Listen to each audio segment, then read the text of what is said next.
When we have a loved one who suffers from Alzheimer's, they may not look any different to us on the outside, but we and everything around us may look very different to them. Alzheimer's affects the perception of reality. In fact, it creates in a person's mind an entirely different reality. So it's understandable that it affects behavior too. My mom used to rage against my dad. She thought that he was trying to hurt her, when in effect he was trying to gently care for her. That kind of paranoia sometimes accompanies this disease, but the pain in his eyes was really, really hurtful. A person with Alzheimer's, for example, may see a comb and think it's a fork. Or because he's living in a reality of 40 years ago, a man may perceive his daughter as his long-dead wife. These are both common misperceptions, and as you can imagine, this confusion can have a direct effect on a person's behavior. These behaviors can be among the most difficult challenges if you're caring for someone with Alzheimer's. We have to try to understand both our loved one's altered reality and their physical surroundings and address what we think might be causing the behavior. Then when I realized that she has such an insecurity about material things due to the disease, I start copy the bank statement and put in every single room in the house. So wherever she is, every time she asks, say, your father stole my money, then I will say, no, he didn't, and here's the bank statement. Look, you still have this much in your bank. And then she's happy. My mother was always a very kind of meek person, very soft-spoken, she had a great sense of humor, but she wasn't really what I would call an extrovert. She was incredibly compassionate, and she would start cursing. Now, she had never cursed in her entire life, but if I did things such as trying to give her a shower, she would, and she was a small person, we're all kind of small in the family, but her strength amazed me. She would fight me. It has begun to progress where she was combative in anything that was new, any situation that came up that was a little different. And it was frustrating for us, it still is, because you could try to warn her that we're getting ready to go to the doctor or we're getting ready to go to, but she would forget by the time you got there. And she would be angry at you because she would say, you didn't tell me. And so you felt like you couldn't win. Well, the research shows that in about 2/3 of all people who have dementia have some kind of behavioral symptom. It might be wandering, it might be what we call hoarding, rummaging, disrobing in public, inappropriate sexual behavior, inappropriate social behavior. But what research has showed in about 90%, 97% of those cases, that if we find the reason behind that behavior, if we change our approach, change the physical environment, we can reduce it. Every one of us are unique, and an Alzheimer's person is going to have a good day and a bad day. They might have a good hour and a bad hour, and as a result, in some of those bad hours or bad days or bad times, there may be some behavior management problems. They may get very irritated, irascible, tense, angry, frustrated. All of those are very normal kinds of reactions to a situation that people are unhappy with.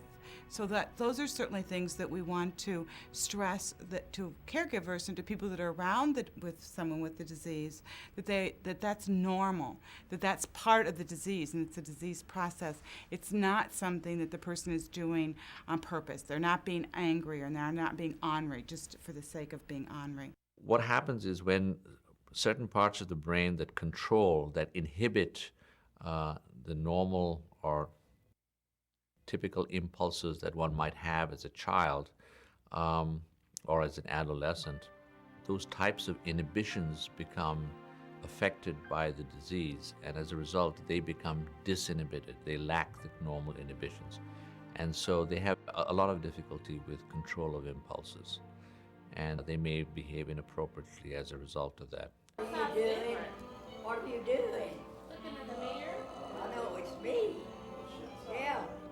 It's me. Plus, they have lack of insight into what they're doing, so that whereas an adolescent, for example, may not be able to control their impulses, but is aware that they shouldn't be doing something, these patients are not only unable to control their impulses, but they also lack the insight that what they're doing is inappropriate. And therefore, they may continue to persist in that type of behavior. And this can be very, very troublesome. Um, and we certainly have ways of trying to control that kind of behavior with medications and with redirecting people, and basically avoidance, trying to change the environment such that they're not put into that situation. A behavior problem implies that if you have a problem, we have to do something to correct it. So first of all, change our thinking that it's a behavior symptom. That if there's something in the way a person's acting that's not good for them, it's harming them, it's harming others, it's getting in the way of them functioning, it's getting in the way of this person with dementia being happy, it's getting in the way of them being safe, they have a symptom. So what do you want to do when you find out there's a symptom? You don't want to stop the symptom, you want to stop the cause of the symptom. So the most important thing is we stop trying to look at stopping the wandering, or let's stop the urinating in that corner. What we want to do is find out, why is he urinating in that corner? What can we do to get him to urinate in the appropriate place? Why does he keep trying to go home? What is it about this place that doesn't feel like home?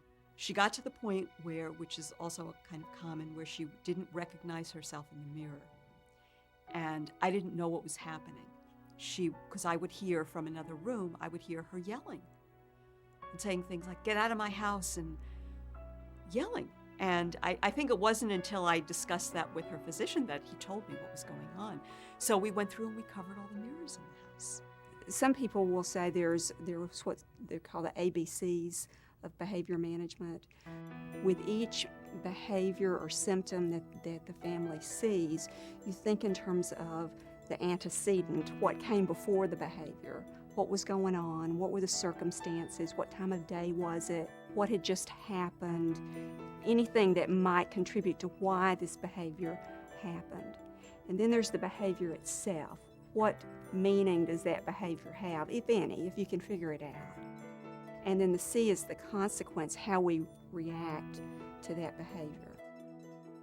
So if with any behavior, such as agitation, you think, what was going on right before this? What may have caused this? What may have led to this?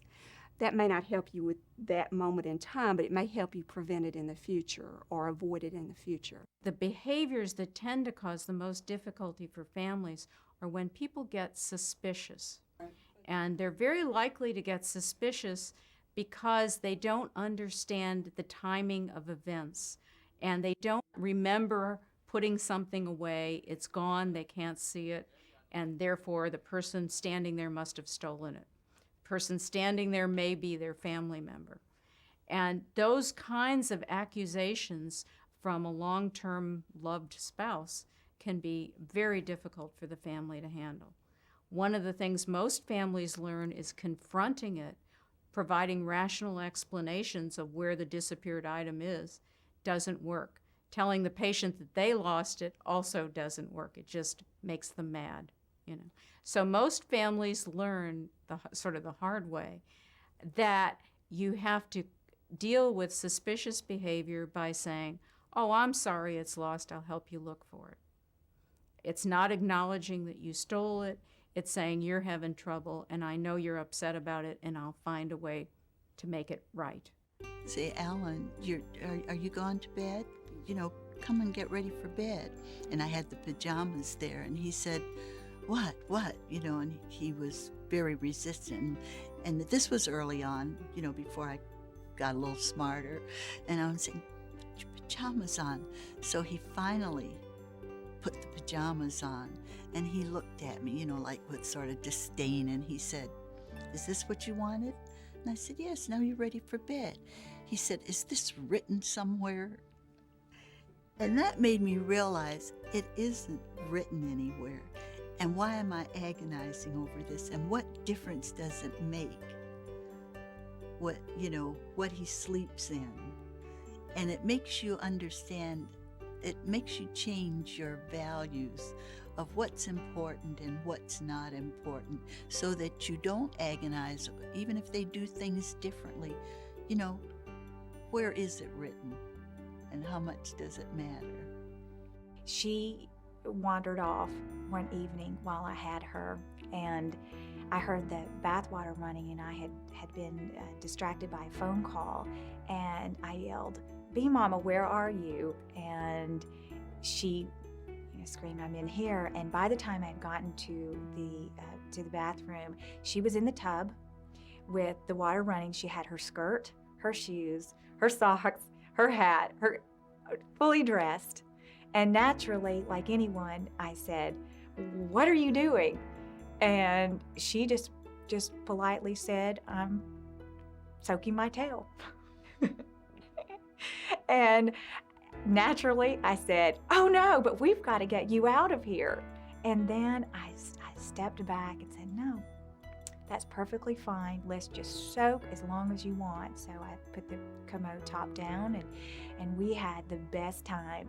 And as I think back on that, that was a fond memory. Walk away for 5 minutes.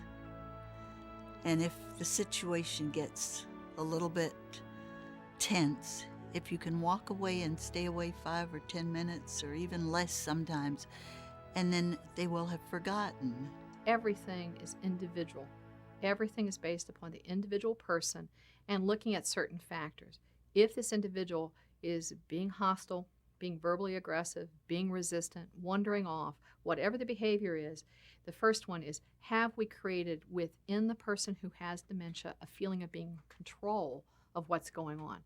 If we're removing control from them, if we're using the should, shouldn't, must, nots, then we may be setting that up, that behavioral response up. The next one is perception. Is there too much going on right now around us as I'm asking him to take his medication? Is the phone ringing? Is there somebody else in the living room talking? Is the TV on? What can I do to reduce this overstimulation? Or is it too boring? There's nothing to do. And they have to create their own stimulation by taking their clothes off. Because I know if I take my clothes off, you're going to come in and at least talk to me. You're going to make some noise about me doing something inappropriate. The other basic changes in behavior that tend to upset families is that people lose their frustration tolerance. So they become impulsive sometimes. They may act irrationally, and they may fill in blanks in their memory by concocting stories that make sense to them, like the family stole it, or my wife is having an affair because I can't find her, so she must be out having an affair. And families have to learn to respond calmly to that, not to get into rational arguments, to use a lot of reassurance, a lot of distraction, a lot of cueing, reminding people where things are by labeling things in the house to help them find it. But mostly a lot of reassuring. That seems to work better than anything. What a lot of these behavioral symptoms are about is fear. The world no longer makes sense to this person. They're scared that they're going to be abandoned in a place that doesn't make sense. So what they want is to be reassured that everything is in order and that everything is going according to plan. I think that's the main point that caregivers have to come to realize, that much of the conduct that becomes a part of their lives is not deliberate. And I think you have to really work on keeping that foremost in your mind, that this is not something that, if this disease was not present, that this person would do to help you accept it better. A family caregiver is taking care of an individual day in and day out. They may see some of these behaviors suddenly worsen. They were doing pretty well, and now they're getting agitated every day, or they're sundowning more, they're more incontinent, or they're not sleeping as well. That may be a sign that there's a medical problem going on. And the family member needs to be very attuned to changes in patterns. It may just be the disease process, but if it continues, it warrants an evaluation, because it may be a bladder infection or a pneumonia or something that is causing a worsening of that symptom. The next thing that might be contributing to a behavioral symptom is the feeling of pain, there could be truly physical discomfort happening. If you're trying to give me a bath and I'm fighting you, is it because I'm too cold? Is it because the water is too hot? If I need to go to the bathroom, am I constipated and I can't express that to you? If I'm grouchy and not a very nice person, could it be I've been walking all day and I have a sore on the bottom of my feet? Is there anything that's causing me discomfort or physical pain in any way? One of the first signs of pain and discomfort in a person with dementia is a behavior symptom, some sort of agitation, some sort of pushing away, trying to express that they're just not feeling well. And the next part is looking at, is there anything around here that this could be frightening or creating a sense of panic or vulnerability in the person I'm taking care of?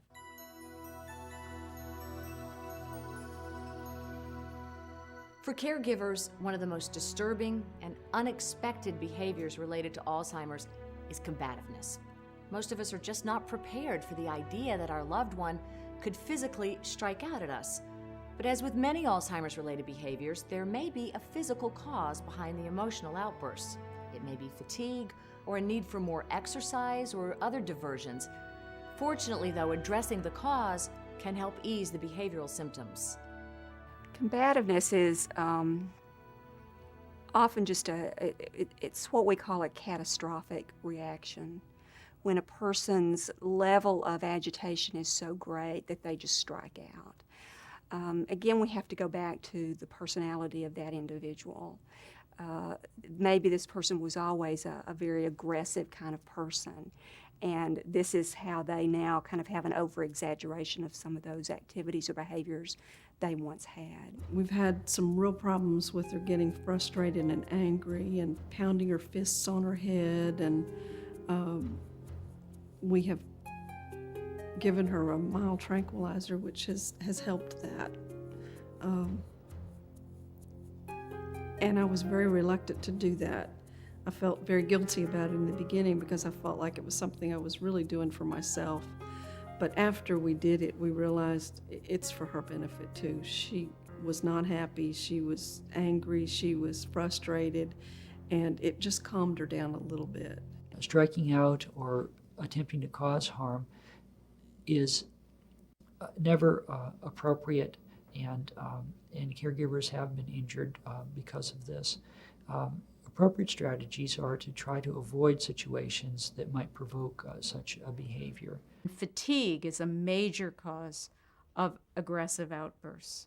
We're only beginning to understand that people with Alzheimer's get exhausted from keeping it all straight. And they need more breaks, they need more downtime and rest periods. They're often not bored. Families may think they're bored because it looks like they're doing nothing. But some people with Alzheimer's really needs a lot more timeouts to stare out the window, rock in the rocking chair, look at a book without really reading it, listen to music, something that calms them down. Walking and exercise also works very well. There's reason to believe that regular exercise in a routine, particularly walking, increases people's attention span, decreases their anxiety, works off some of that restlessness that's very characteristic of the disease. And just as a lifestyle habit, it encourages continued functioning and mobility, which becomes very important throughout the course of the illness. If you approach them and they're striking out and being combative, you generally want to back off. You want to talk very softly to them. You may want to leave them alone for a few minutes and come back and try whatever activity you're trying the second time.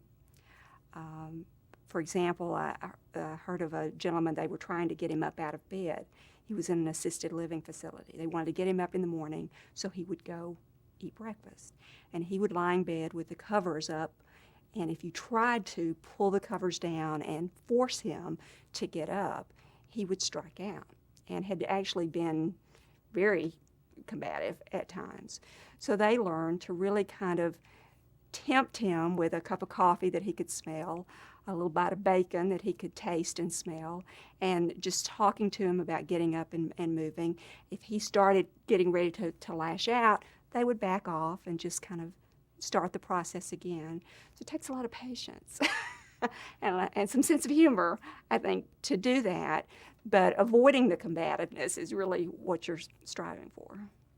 Some people find that distraction in aggressive behavior works very well. One woman, her husband, in the middle of the night, got up and came at her with a carving knife and said, "I have to kill you." And he'd never been aggressive in his life. And she very wisely, spur of the moment, responded and said, "Oh, okay, but wouldn't you like some ice cream first?" And he just followed her into the kitchen, took the bowl of ice cream and couldn't hold both of them at the same time, and put down the knife, and she was able to put it away. She then learned that she had to lock up things like that to keep them from being accessible.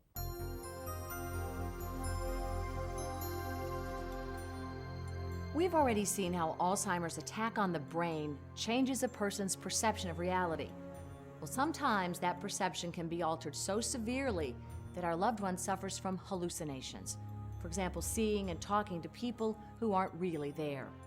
While medications may be appropriate to help reduce the hallucinations, more often we simply have to rely on creative coping strategies. Did you feed that little girl? Yeah. Did you feed that little girl? Yes, we fed her. Who did? You? Yes, she did. No, Ava didn't. Ava didn't. Who did? I don't know. Well, you don't know they did. She may starve to death. Well, you better be careful about that. Okay. She's your responsibility. Realize that the brain cells are dying in a person with Alzheimer's disease, and control of normal awareness of understanding is lacking there. So images, thoughts, memories can produce hallucinations, which can be frightening and painful to the individual. Sometimes people with Alzheimer's disease or other kinds of dementia will hallucinate. They'll think that they're seeing things that they're not seeing. So, for example, if they have the television set on, they may think that the people that are in the television show are actually talking to them in the room. It's looking at those kinds of environmental cues, because in that case you can certainly turn off the television, turn off the radio. So it's very important that you kind of put yourself into the environment and then look at what you think might be causing the behavior that's a problem. And there's certain medications called atypical antipsychotic medications that you would use to help decrease the amount of hallucinations someone would have. But you want to first find out why they have it. You just don't want to give them the medicine. Hallucinations can be either visual, things that the patient sees that are not real, or auditory, things that they hear. Sometimes these are not bothersome things. As long as the hallucination is not something that's causing them fear or distress, it's probably better to go along with it and not challenge the hallucination. If it's something that's causing them distress, then this may be an instance where a medication to treat that hallucination would be appropriate. For example, a lot of times they will see relatives that have already passed away. If you are continually telling them that, no, Dad's not here, he died 10 years ago, that could be very distressing. Whereas you just say, oh, well, that's nice, tell them hello for me, it may not be bothersome to them at all. But if it's causing them a lot of distress, then probably that's when you need to seek medical help, because there are medications that will help with those problems.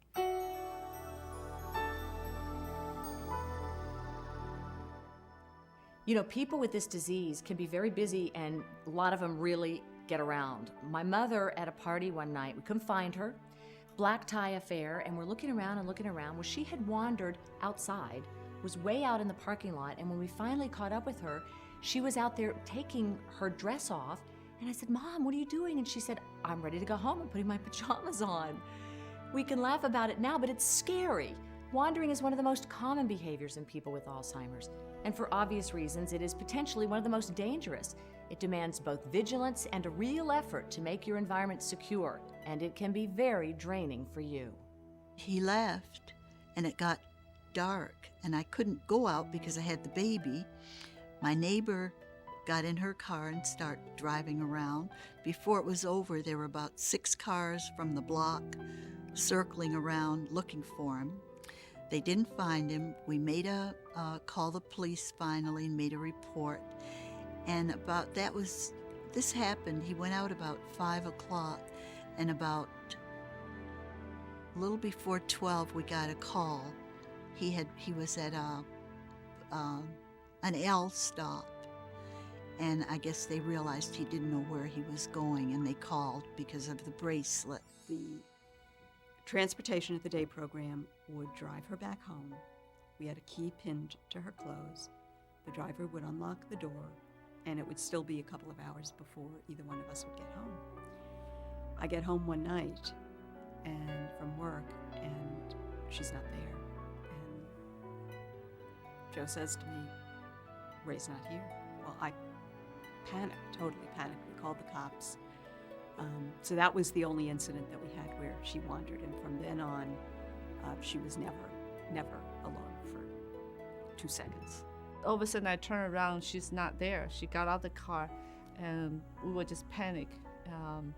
And right away I knew that she will be thinking about going home because she was in my house. And right away I called the police, and everybody in the family and the friends, everybody took a car to go look for her. And I remember the helpless feeling. I was calling her name. I call her Bobo, means grandma, loud in every houses in the neighborhood. I was afraid she was gonna walk in somebody's backyard. Somebody thinks she's an intruder and hurt her. And I remember that just totally paranoid and scared, terrified. And half an hour later, a friend of mine spotted her. It's like 4 blocks away. The El Camino Real is like 3 ways on each side, a huge intersection. Cross the street. Don't know how did she cross the street, and then go through a big parking lot, the department store, Emporium. She was just about to step into the department store. My friend spotted her. I could not imagine if she got into the department store because she doesn't speak a word of English, and she was don't know where she is. And I was just really fortunate we found her. One of the other major changes in behavior that occurs with Alzheimer's is wandering. People take off, sometimes in search of something they think they have to do or a place they have to be that may have been from 15 years ago, and they get lost because of their disorientation. Or they may pace out of anxiety, excess energy, frustration, whatever. They can easily get hurt and exploited or lost. If we're talking about wandering at night, that usually is because they haven't had enough energy during the daytime that's been expended. The sleep cycle sometimes gets changed in Alzheimer's patients. So hence, they sleep during the daytime, which for the caregivers, for many, is saying that's wonderful because in the morning I can get all my work done. But when somebody gets up at noontime, they may not want to go to bed till midnight. And so now you have an extra problem when you're worn out at 8 or 9 o'clock, ready to go to bed, they're still wanting to wander. So you need to readjust that sleep cycle. One activity that may help is to get a glider rocker and get that person that's wandering or trying to get out or continually pacing to sit in a glider rocker and kind of start that repetitive movement, and that may settle them down and keep them from doing this activity. Safeguarding your house is important so that they cannot get out.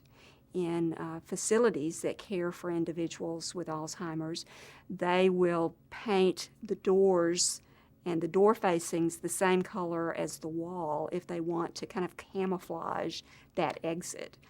So a person who has Alzheimer's may not recognize that as a doorway through which they can exit. Other doors that are okay for them to go out are painted just a normal, regular way with the facings some contrasting color. Having a place where they can pace and wander safely is important, whether it's out in the garden or taking them to the mall and walking with them, but that they may need that activity level to some degree. Every Alzheimer's chapter has something called a Safe Return program. It is such a wonderful program. It's basically a bracelet and name tags that can go on your clothing or on your shoelaces that has a toll-free number. And as a caregiver, I give this national location information on contacts.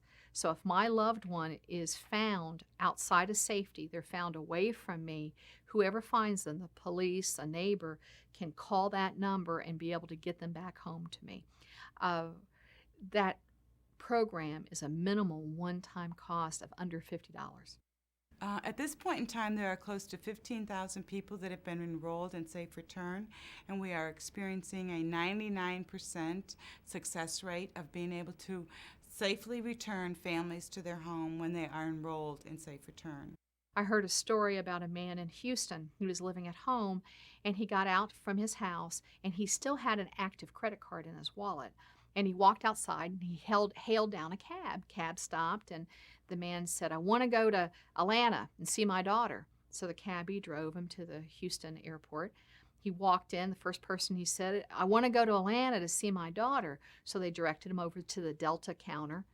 He went up to the Delta counter. She cut a ticket for Atlanta, charged it on his credit card.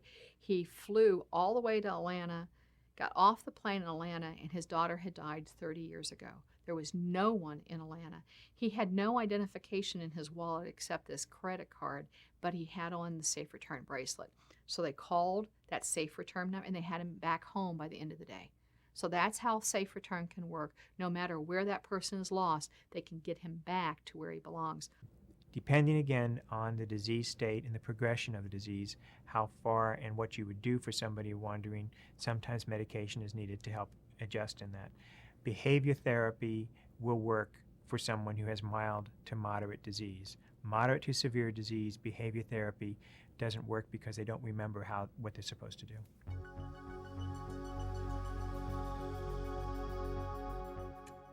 Along with affecting perceptions of things around us, Alzheimer's very commonly disrupts the body's internal clock. Days and nights can get mixed up. You may find that your loved one is sleepless during the night, or they may become agitated in the late afternoon or early evening. That behavior, in fact, is so common that there's a name for it. It's called sundowning. I can tell you from experience just how difficult both of these behaviors can be for a caregiver, and how much it can leave us utterly exhausted. Fortunately, there are steps you can take to make this problem less severe and ensure better rest for everyone.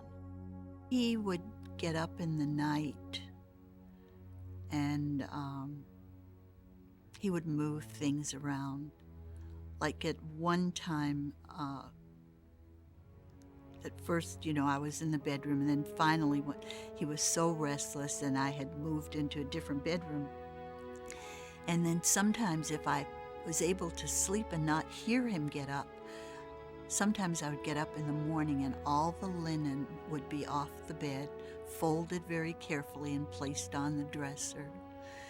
And maybe things from the living room might be on the kitchen counter. I remember one time I heard noises in the bathroom when I ran out.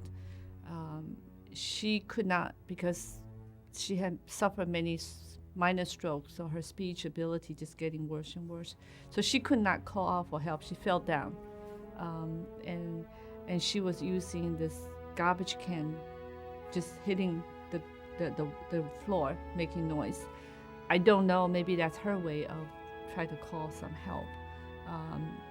And since then, I don't dare to let her sleep by herself, and will put another bed next to her. Got to a point very early on in the disease where she would be tired, she would get into bed. 2 hours later, she would be up. At the time when she could still dress herself, she would get dressed like 5 times during the night. And it would drive me nuts because I would be up the entire time, and like my spouse was much easier going than I am, and he would say, just leave her be. It doesn't really matter. Confusion, particularly at night, sometimes called sundowning, is very common with Alzheimer's patients. Sundowning is a delirium. This is an exacerbation or worsening of the mental confusion apart from the baseline dementia that the individual has. Problems with sleep seem to go along with this disease. Either that they want to sleep a lot and family members have trouble getting them up out of bed, or that they don't sleep well, they have difficulty going to sleep, they awaken in the middle of the night, that may be the time when they get up and wander. And if you're the caregiver, you obviously need a good night's sleep in order to keep doing this job. So sleep problems can really impact the caregiver. What we would try to do is look at the person's daily activities. Are they getting overtired, overstimulated? Is that making them more confused and more agitated in the early evening, which is generally what we call sundowning, when the person gets agitated 4, 5, 6 o'clock in the evening. Many times that can be helped by just having them have a rest period or a quiet period in the early afternoon that lets them relax a little bit and reduce their level of stress and stimulation. The first thing I always tell the caregiver to do is when did they eat? Or have coffee or tea or soft drinks. Any of those that have caffeine in it, you want to be able to decrease that down and not to give it after a certain time. People with Alzheimer's disease have a lower threshold to stress and stimulation, and so you want to keep things fairly structured, fairly simple throughout the day. While we as caregivers and family members think, well, I can teach them this new game or get them involved in this new activity and have all the kids come over, that may be completely overwhelming to the individual and may actually result in some of these problem behaviors. So looking at how you structure your day, building in rest periods, having a ritual as a person gets ready for bed at night, going through the same process every single night may be boring to us, but it's reassuring to the person with Alzheimer's disease. So it may be, going to the bathroom, having something to drink, having a little snack, maybe reading a little bit or listening to music, and kind of going through that ritual that gets them settled down for the night. Again, if it's a problem that is reoccurring on and on and on again, we may need to intervene with medication. But that's usually something that we would look at as a last resort or a later step in the process. There are many medications available. Some are very sedating, others less so, and it's a very individual treatment that's required to manage this.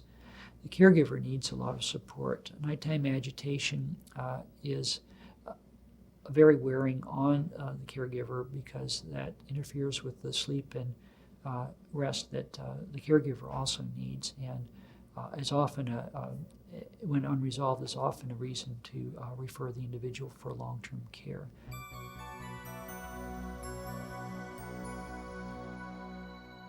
When Alzheimer's reaches the late stage, it begins attacking the part of the brain that governs physical functions. One effect of that is many Alzheimer's sufferers lose the ability to maintain continence. Even before the late stage, though, there are likely to be problems with continence, not because of physical infirmities, but because Alzheimer's causes people to forget how to manage even such seemingly simple tasks as how to find and use the bathroom. If she was going out, whether it would be to the day program or whatever, we would try to have her go before she left, and she would resist. She would clearly resist. So we obviously got to the point where we had to use Depends, and we did that. We did a lot of laundry. I mean, I just don't think I handled it well at all. I know that when people get to that point, a lot of folks say that's really kind of the area where they can't handle. She was incontinent for years, living with us, and it was the kind of thing I got some hints from the people that took care of her during the day. I got stuff for the bed, but I really, quite frankly, didn't know what to do. I really didn't know what to do. And I felt that if she was out and if she had an accident, then she would be horribly uncomfortable, because if she couldn't get to a place right away where you could clean her up, she would be cold, and so I felt as though I was harming her. That's really what I felt. I felt as though I was harming her. I was impeding her health, and it wasn't something that I talked about She will go by herself and can go by herself. The only thing we've noticed in the last few months is that she's forgotten how to flush a toilet. And so we have to go in her bathroom 2 or 3 times a day and flush it for her. So far, that's the only problems we've had. I was still hopeful that I can potty train her. So every day, regular time, I try to put her on the toilet, help, just almost like treating little baby. I run the water faucet. Hopefully she can go. But I think urinate probably is a little bit easier to control than regular bowel movement. And eventually just totally lost control. Incontinence is an issue that usually comes in the later stages of the disease, and sometimes it's a result of some physical problems that might be going on with the person, either bladder or bowel incontinence, and sometimes it's just a matter that the person has literally forgotten to go to the bathroom. They don't recognize that there's the urge that they need to go to the bathroom. So it's really a cross between what may be either a physical issue or maybe an experience having something to do with their memory loss. However, incontinence is one of those issues that many times will be kind of the trigger point from when someone has to place someone in a long-term care facility, either an assisted living environment or a nursing home environment, because that seems to be kind of a turning point for family caregivers of when they begin to feel like they can no longer keep that person at home. The person with dementia may not recognize the sensation of needing to urinate. They may not be able to express that they need to urinate. So often what you'll see is a change in their expression. It might be a wandering back and forth. It might be a stopping and just looking at you. There's something they need. But you'll, as a caregiver, really watch what kind of behavior they're doing when they need to go to the bathroom. Usually, urinary incontinence starts because the individual has difficulty remembering where the bathroom is, how to get to the bathroom, how to just go about the process of toileting. Sometimes it may be as simple as putting a sign on the door that says this is the bathroom. That may help. Making a bedside toilet available to somebody, reminding them frequently that they need to go, that they should go to the bathroom. And helping them recognize where the bathroom is. There's a lot of things about putting the word toilet or putting a picture of the toilet. The most important thing is, can they see it? So if you, instead of, in a polite society, we've been taught you keep the bathroom door shut, you don't leave the bathroom door open all the time. In your home, you want that bathroom door wide open so they can see the commode. From where they're laying in bed, you hope that they can see the commode. If not, you can get at the pharmacy a commode that will sit by the side of the bed. Occasionally, particularly in older women, incontinence of urine may be treated medically. Many older women actually have a difficulty with controlling urine flow. They tend to leak, and there are medications that can help, and the Alzheimer's patient should not go without some evaluation, and some medication could perhaps be helpful in that regard. The person can't express that they're constipated, but you'll see an irritability that it isn't there all the time, but there will be an increased irritability, an increased anger, increased agitation, and of really watching for those signs, because the person can't tell us that they're having bowel problems.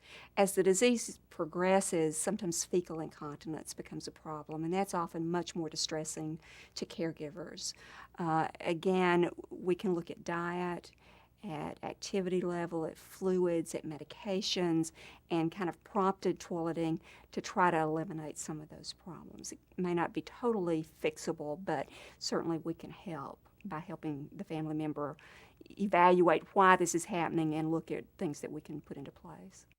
If you have a light-colored toilet and a light-colored flooring and you're finding that they're urinating in the wrong place, you might have to change the color of the toilet seat so they actually can recognize this is the toilet, here's where it is. And the other thing is looking at how we as human beings normally use the bathroom. It's usually the first thing we do when we get up in the morning, and it's what we do immediately after eating every day. So as a caregiver, we need to be real sensitive that the person with dementia may not be able to recognize that need, and we need to take them to the bathroom and cue them to use the... Did it on her pants. And she didn't actually realize there was something wrong, and because this is, I don't know, I just tell you that she actually used her hands to handle it and don't see that as inappropriate behavior. So when I saw her, she has handful of feces, and I really cry.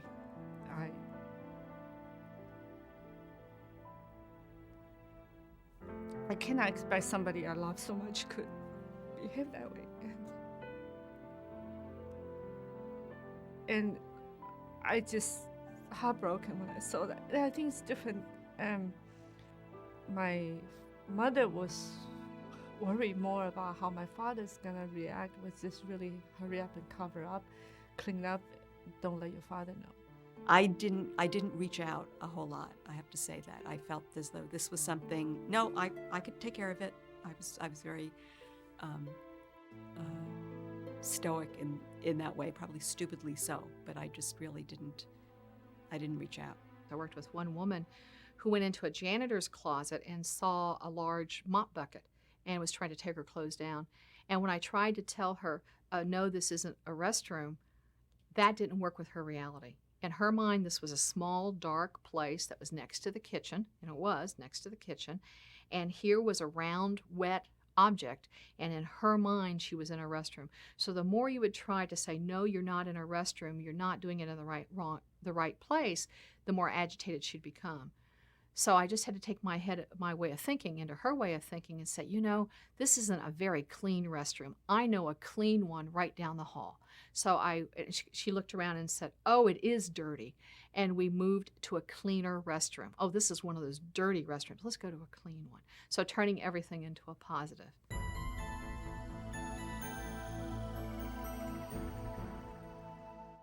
For us as caregivers, maybe the hardest Alzheimer's-related behaviors to deal with are those that are socially inappropriate.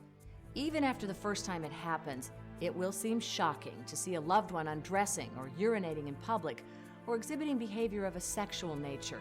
Yet all of these and others are actually fairly common, and they generally all stem from the same source as other Alzheimer's behaviors, an altered state of reality. There are some behaviors that are particularly upsetting to family members. They're socially inappropriate behaviors or inappropriate for the setting. For example, some people will invite guests in when they're stark naked.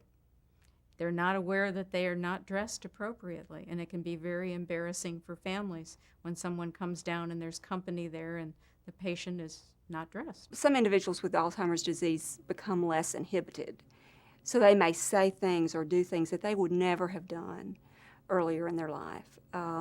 These may be sexual overtures or sexual advances. They may take off their clothes in public. They may say things that would be inappropriate to say, and it's totally alien to their earlier personality.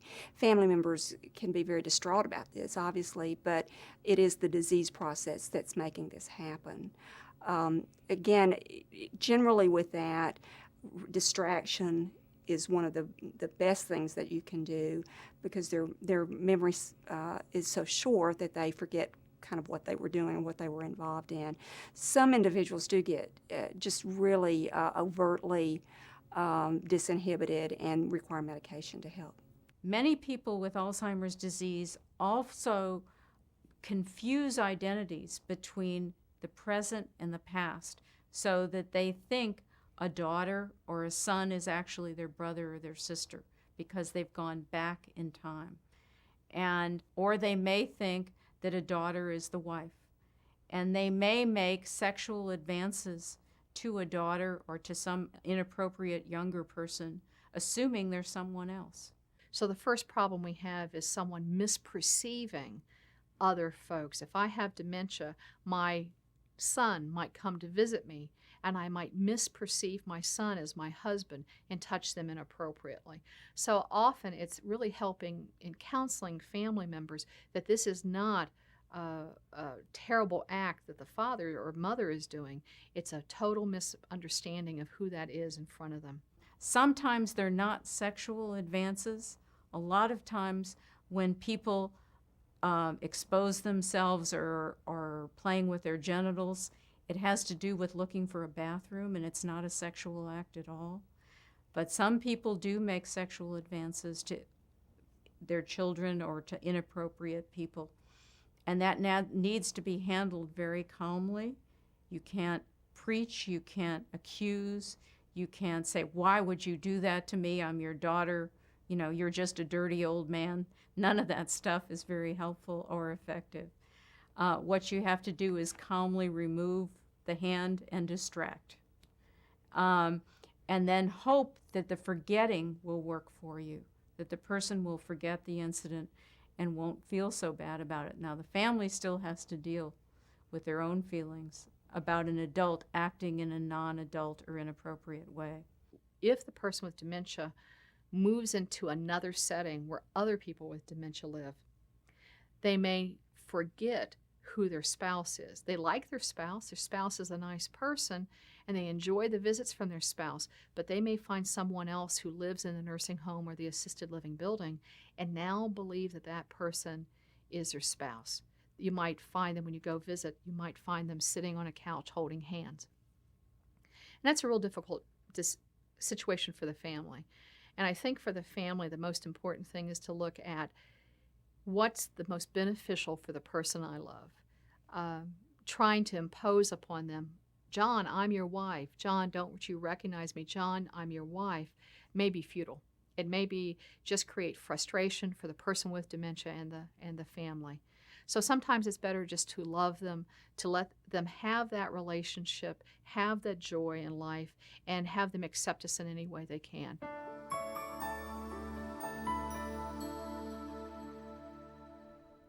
If you've ever been a parent to a very small child, you're already familiar with a skill that's important in dealing with behaviors that are driven by Alzheimer's.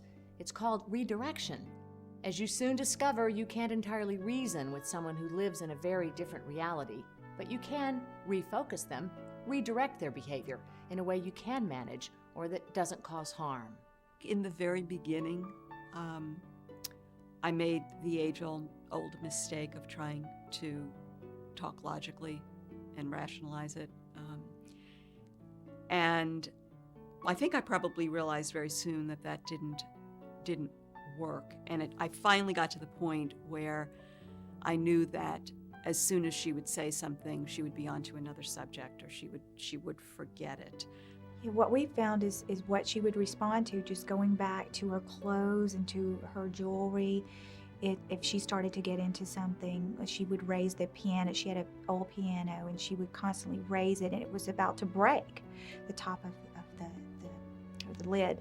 And so we would redirect by just, come over here, Bee Mama, look at this. So it was shiny objects that, even something that makes noise sometimes will be intriguing to her, and we would use that. One day in the afternoon, I tried to put her down for an afternoon nap, and she all of a sudden sat up and said, I can't because my mom is downstairs. I need to go greet her. And I was shocked because my great-grandmother died when I was 4 years old. So that was like 25 years ago happened when she said that. And I was, initially, I thought she just went crazy, and I tried to argue. I was just about to tell her that your mother died 25 years ago, and I realized that's really cruel things to say, not really understanding. So right away I say, okay, don't worry about it. Why don't you take a nap? I go pour tea for her. I will go chat with her. When you wake up, we can come downstairs together to visit with her. And one of the things you have to do is not to realize that it isn't necessary to make sense with them. My husband on one occasion was going to the store, and he asked if there was anything I wanted, and I said, well, you can pick up a couple of boxes of cat food. And I gave him the money, and I even wrote it down because he was getting forgetful, wrote it down, and he went out. And he was gone longer than usual, and I was beginning to get concerned. But he finally came back, and he looked a little agitated. And I said, Alan, are you all right? What's wrong? He said, I don't know. Something strange happened. I met an old man at the corner, and he wanted me to get some cat food. And when I came out, I couldn't find him. So I started trying to make sense. I said, oh, no, that was my cat food, Al. I asked you to get the cat food. And then he got agitated, and for a while I tried to insist, and then I finally let it alone. And later I was telling a friend about it who had a similar situation with her husband, and she said, oh, you shouldn't even try to make sense.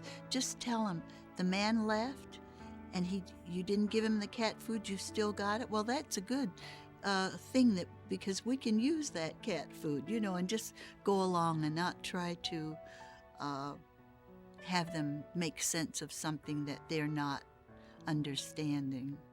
Well, there's a lot of different techniques. You'll hear people talk a lot about the redirection or distraction.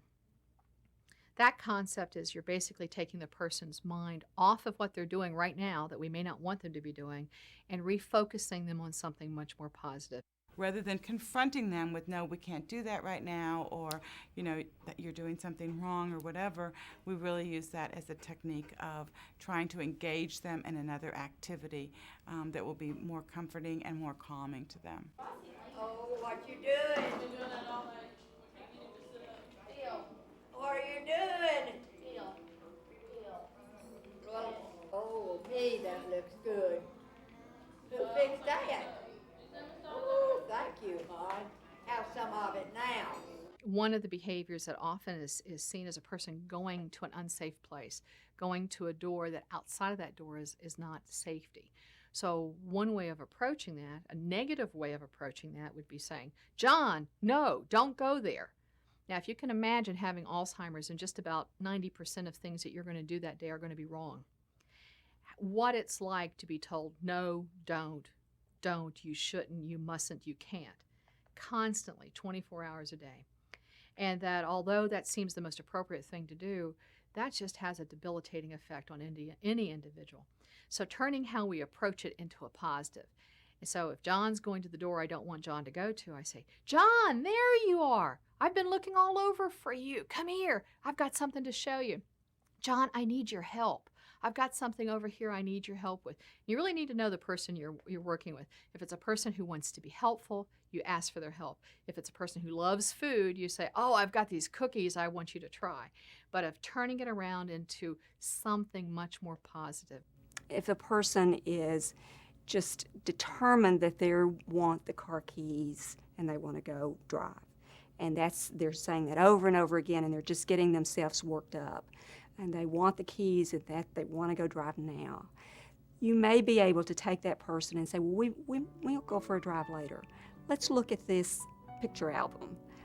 You remember, this is Sally, this is your brother John, and just get them completely into another task, redirect their activities, and try to distract them from what it is that's going to cause a problem. My general advice to family is that distraction and reassurance works a lot better than confrontation, long explanations, pleading, coaxing, reminding, rationalizing. All that stuff never works well.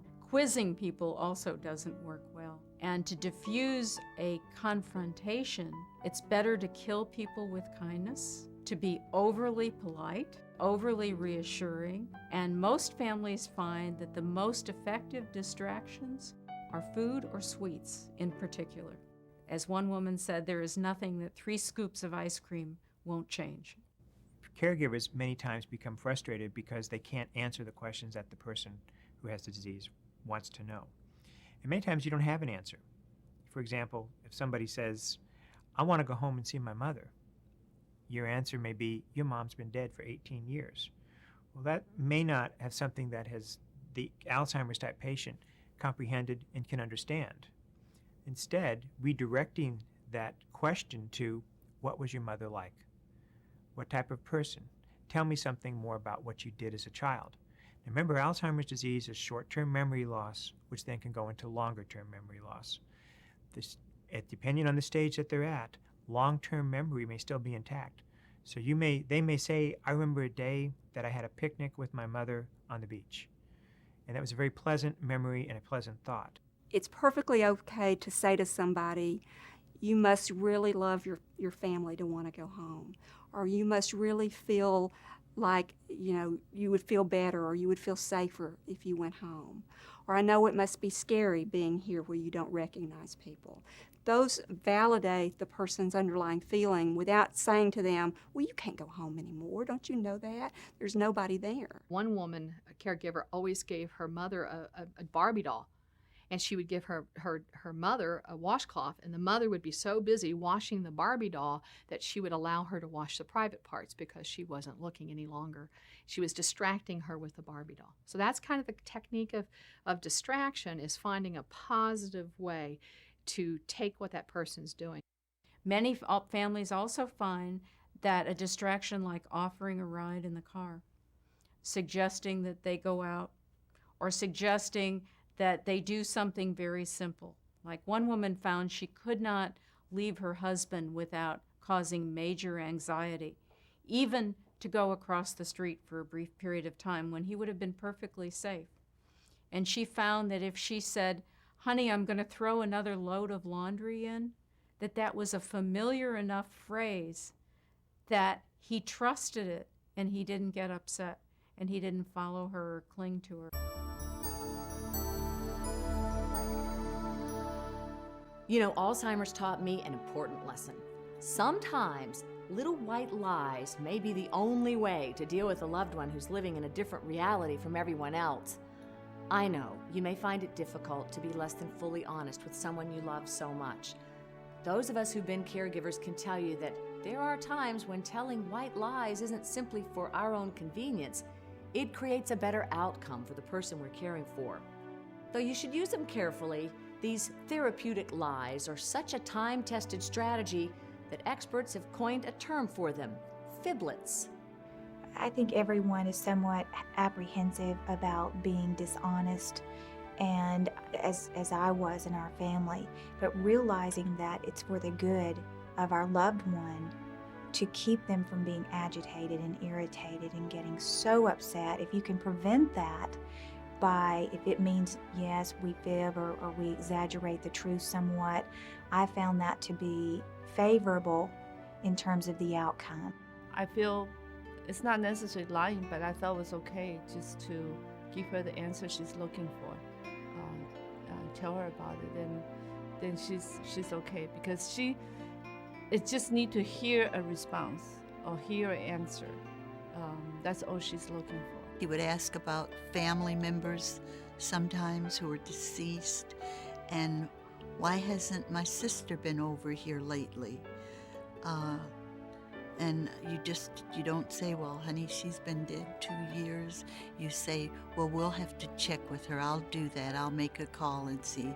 And then he seems perfectly satisfied with that. So it's a complete distortion of reality that the caregiver has to try to put themselves into wherever that individual is now and meet them there. One of the difficult things is sometimes in order to do that, you can't be 100% truthful. You have to tell little white lies, or I've heard someone call them fiblets. You have to kind of buy into that reality. I don't think that that's being dishonest with someone. It's really a way that what we're trying to do is to manage whatever difficult situation we have at the time, or perhaps protecting the person from a piece of information that may be difficult for them. If the person is at a stage where they truly will understand that you're lying to them, you certainly aren't going to use that technique in any way. The use of a fiblet is when you know that the outcome for this person is going to be better than the reality of the truth. The important thing to remember is that if you don't do that, if you try to logically explain to this person why you're not their mother, and that his mother's been dead many years and you're now 85 years old, and you're going to increase their stress level, you're going to cause them to become more agitated, you're going to cause them distress, and that's only going to aggravate the whole situation. So it's perfectly appropriate to kind of buy into their reality and help them feel safe and help them feel comfortable in that reality. And she goes, I am upset. My son, I don't know where my son is. So we tried to distract her, which is getting her involved in other tasks. We tried to talk with her about other things. We tried to reason with her. Well, I'm sure your son's all right. Nothing would calm her down. By about 2 o'clock in the afternoon, her son changed to her husband. She was no longer looking for her son. It was her husband. I must find my husband. I must find he's the doctor. You know where the doctor is. And her agitation was increasing. Nothing we could do short of trying to get a medication would have changed her. So I said, well, he's not here right now. Would you like to call him? So we went in the office, and I gave one of the caregivers, one of the nurse aides, a cell phone. And I said, go back in there and you be the nurse when I call. So we looked up her husband's phone number in the phone book. Of course, the phone number wasn't there, but we looked it up, and I called, and I asked to speak to the doctor. And she said to me, she said, who's that on the phone with you? I said, it's the doctor's nurse. It's your husband's nurse. She said, let me speak to her. So she took the phone, asked for her name, and when she asked where her husband was, the nurse aide said, he's with a patient right now. And she said, oh, yes, of course, he's with a patient right now, yes. Well, could you take a message from my husband? Could you please take a message? And the nurse aide said, yes, I'll take a message. And she said, would you tell my husband that I called and I love him very much and I miss him? And tell him again, I love him very much. And so when she hung up the phone, she calmed down, and that's all she had to do. Her husband had been dead for over 40 years, but she had to say that message. She had to get that word, that one little bubble of who she was, out to him. Learning how to recognize and understand our loved ones' Alzheimer's-related behavior is an important step, but it's only one of the first. The next, even bigger step involves learning how to address that behavior in a way that reflects our loved one's own sense of reality. When we take that step, we've gone a long way toward having a more manageable daily life. And that's the subject of the next program in this series.